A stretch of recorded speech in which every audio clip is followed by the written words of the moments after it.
today's about respectful parenting. So let's first of all get that out of the way. Vicky, can you talk to us about what respectful parenting is? Yeah, I think it's really as simple as it sounds. It's treating children in the same way that we want to be treated as adults. And I think that there's different parts to this approach. And I think one of the main ones is that children's voices need to be considered in the decision-making process. So that's really important. It is, and it's not mistaking our role as a parent, because it's really important to keep in mind that it's our job to keep them safe. It's our job to make sure that we set appropriate boundaries. But it's also important for us to teach them how to listen to other people's perspectives and to empathise with others, and for making those choices for the right reasons. So making the right choice for the right reasons. And I think sometimes we want them to learn that, but we don't actually give them an opportunity to practice that. You just hit the parent in me right in the heart.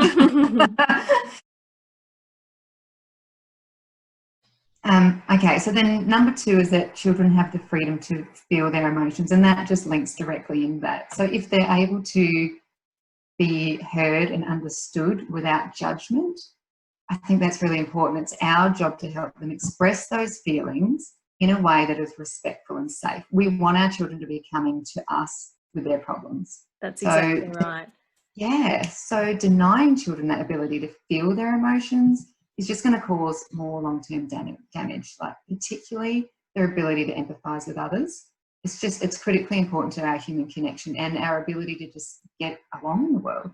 Absolutely. So it's one of those things that we hear, and you'll hear it a lot. Get up, you're okay. Stop crying. Stop crying. Why are you upset about that? You shouldn't be crying over that. So when that is a big one. It's when children fall over and an adult will say you're okay, when clearly it breaks my heart.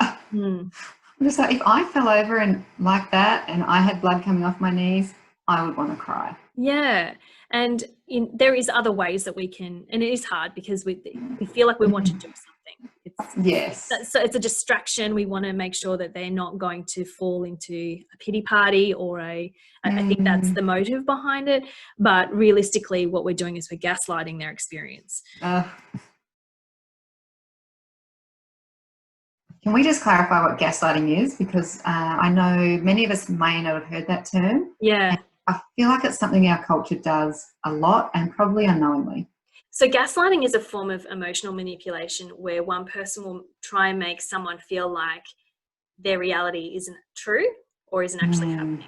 So we do it a lot with children, and I think we do it coming from a place of distraction a lot of the time.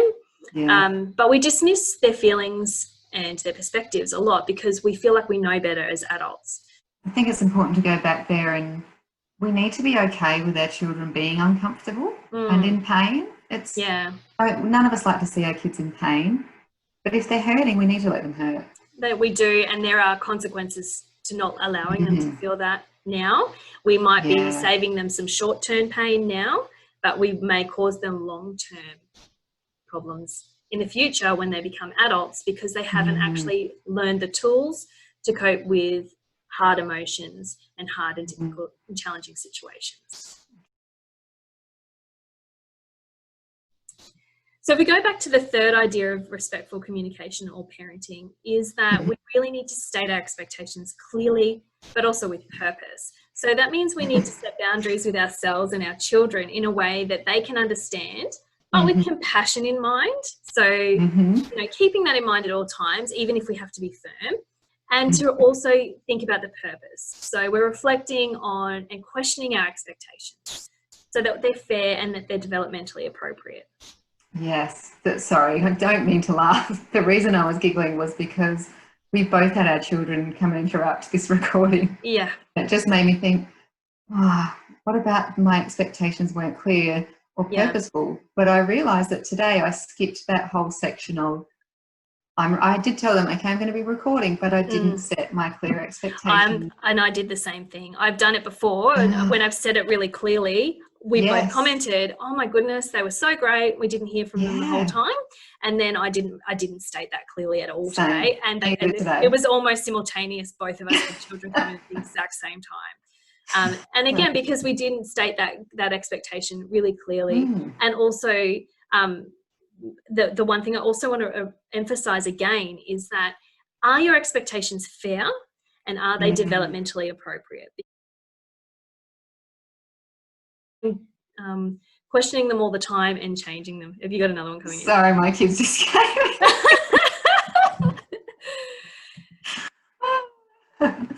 Yeah, which is making me think, so I've got the trying not to laugh out loud, is making my eyes water, was that right now, is this developmentally appropriate for me to be expecting my children to not interrupt me for an hour?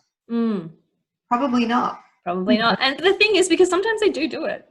Sometimes they're so engaged in what they're doing, it's probably got nothing to do with our expectations at all. And the fact that they're busy playing and doing their own, they're engaged in whatever activity they're doing, it's got nothing to do with the fact that they're respecting a boundary put in place.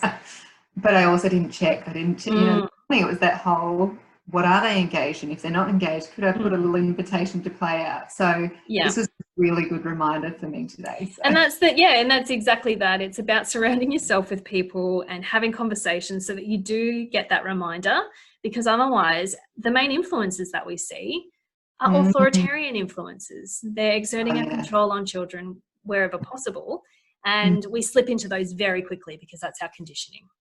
Yeah, absolutely. Over time, we can change that language, really powerful and simple language that will show children that they can come up with how to fix their problem themselves. So we just ask them a few questions like, number one, how does that make you feel? Yes. The big one that I use a lot is, have you told them that? Like when they come to you with, my brother has gone and said this to me, like, you know that my sister's done this to me and blah, blah, blah. And I say, well, have you told them that? Have you told them how you feel? And I mean, it's not always going to solve their problems, but it's just redirecting them to actually focus their energy to the people that they're in conflict with. Because outsourcing the conflict to a third party isn't how we deal with problems as adults. It shouldn't be, if we're going to get to the problem and do it the way that honors everybody. Is that they need to work out these problems with each other, and then that way we can practice that language and then practice that conflict resolution skill set as well. And 9 times out of 10, we find now that if they do go and tell the other child their problem and how they feel about it, generally the child will stop, because the children are pathetic. If they're saying, you hurt my feelings and I feel really sad, you can literally see the child go, I didn't know that, sorry. Yeah. And then that way they will come to more of a compromise that makes everyone happy, or they'll be on a journey to finding that eventually. So again, there's some language and some questions that we can use to pull and tease apart the root of the problem, and then you can start to think, well, how do you think you can solve this problem? How do you think the other person feels? What do you think the other person would like you to do in this situation? I think that's really important to focus on there, is that this allows children to learn from their mistakes and to understand the consequences of their actions. So going back to that example, the child approaches the person that's upset them, you're more likely to get a genuine apology because they genuinely understand, because it's not coming from this authoritarian parent, it's coming from a child that they like and respect. They don't want to hurt their friends. So that's right. Yeah, I think that is really important. Do we want to raise kids that blindly obey, or do we want to raise children that have the courage to make the right choice for the right reasons? Yes, and I think that is a really important point that you bring up. I was a blind obeyer of rules as a child. Same. And I have had to unpack that. And so we have to ask ourselves, how do we get to this place where punishment and shame is the norm? And I think that the answer to that is that we have been subjected to a lot of social conditioning.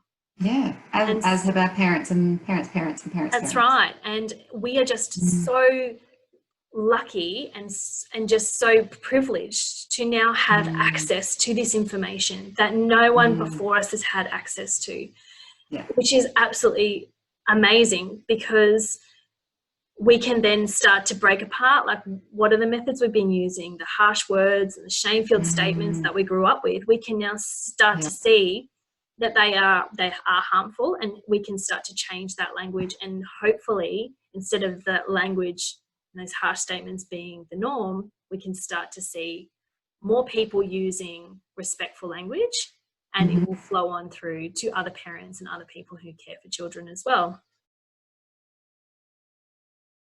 Just want to butt in here and say that one of the main reasons I actually joined Vicky's playgroup right at the start of all the Wildlings was that I just was so wowed and so respectful of the way that she spoke to her children. And I hadn't seen that done in many other places, and I wanted to be around that. So young parent me, again, wants to thank you for being a role model, because if we can't see it, we can't be it.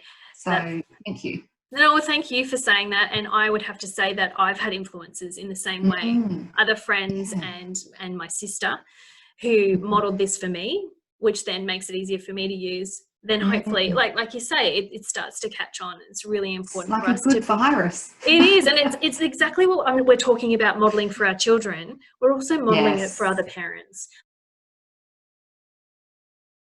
Yeah, so the word discipline, which is what this all embodies, comes from the root word to teach.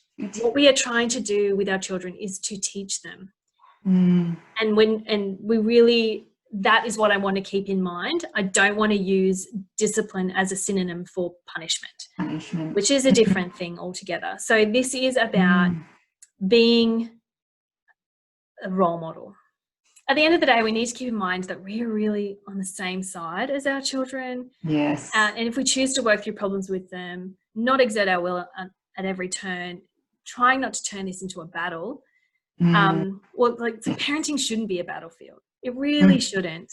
And at least not all the time. I mean, we're always going to there's going to be challenging times. It's going to be challenging times, and there's going to be times when we're emotionally, we're going to react. We're going to meet them with their emotions. I can imagine too when ours get a little bit older that will happen. But it's important to keep in mind the long-term goals, and that my children deserve to be heard and understood. And I need to make time to make sure that I validate that. I might not do it all the time, and I might not do it perfectly, but I do it enough to see that they are learning how to do that and to reciprocate that for me in times when I do need it. I love it when they come to expect it. Like mine are at that point now that when they come to me and I can ask them, I was like, do you need me to help, or do you need me to just give you a cuddle and listen? And they're like, just need you to listen. Yeah, exactly. They know exactly how to guide you in what they need, which is beautiful. And they expect that. And to the point now that if I start interrupting, like, I just want to tell you how I feel. Yeah, you're not listening to me. You're not hearing what I'm saying. And I think that, some people might see that as back chat, but to me, that is that's my children reminding me that I'm not perfect and that I do need to take my own advice. Well, that's them very clearly stating to you what they actually need from you. That's right. What more could we want from our kids or from people? And I love this quote from Ella Nost, beautiful parenting author, who says, one day your child will make a mistake or a bad choice and will run to you instead of away from you. And in that moment, you will know the immense value of peaceful, positive, and respectful parenting. Yes.